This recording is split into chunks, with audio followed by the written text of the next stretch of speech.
everyone. Let's dive right into our complete explainer for the upcoming June 9th municipal and state primary elections in North Yarmouth. You know, local elections really do build the foundation of our daily lives. Everything from our schools right down to our county laws. So let's get into the mechanics of what we're actually voting on.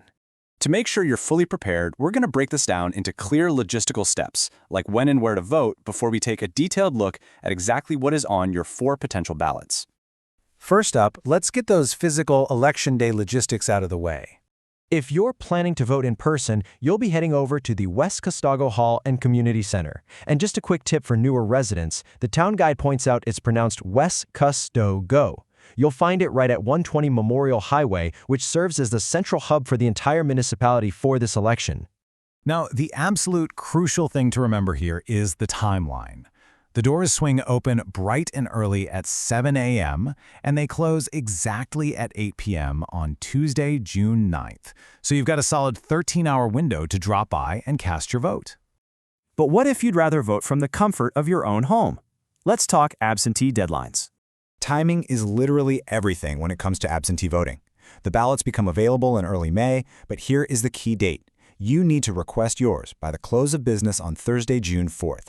Miss that window and you're generally going to have to vote in person.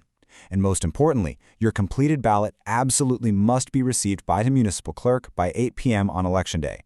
Not just postmarked in the mail, folks, actually received in their hands. When you look at the application format itself, there are a couple of really interesting things. First, the state actually allows you to designate a third party or a family member to physically deliver your ballot for you.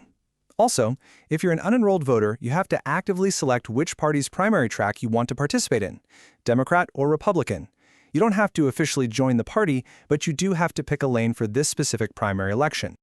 Okay, so with the logistics totally sorted, let's reset and tackle the biggest question. Who and what are you actually voting for once that pen is in your hand? Let's kick things off with the state primary ballots, focusing on the Democratic and Republican tracks. Depending on which track you choose, you're going to see major state and federal races. We're talking U.S. Senator, Governor, Representative to Congress and District 1, plus your local state senator and representative to the legislature. This is your chance to decide exactly who advances to that big general election in November. But wait, it's not just the big state and federal seats up for grabs. You'll also be narrowing down candidates for several absolutely vital Cumberland County roles.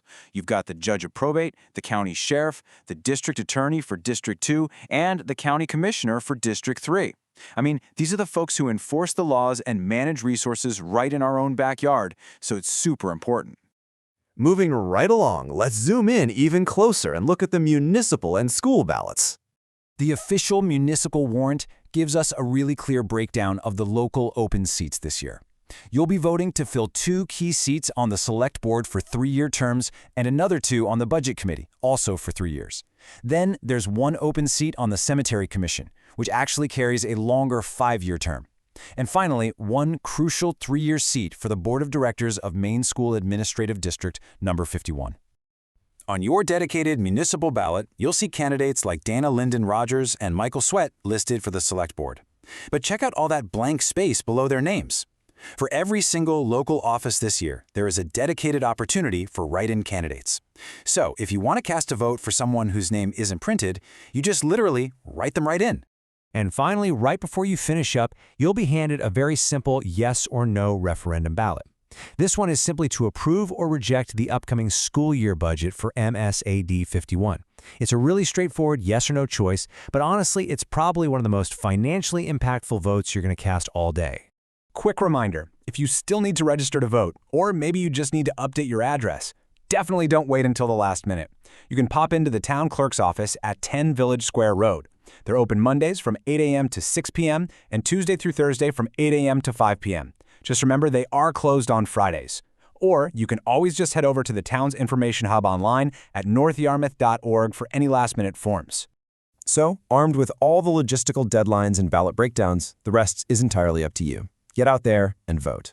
But it does leave us with a pretty fascinating question to think about. In a year where national party primaries grab so much of the spotlight, will it actually be the local write-in campaigns and municipal school budgets that end up impacting our day-to-day lives the most? Thanks so much for exploring this guide with me today.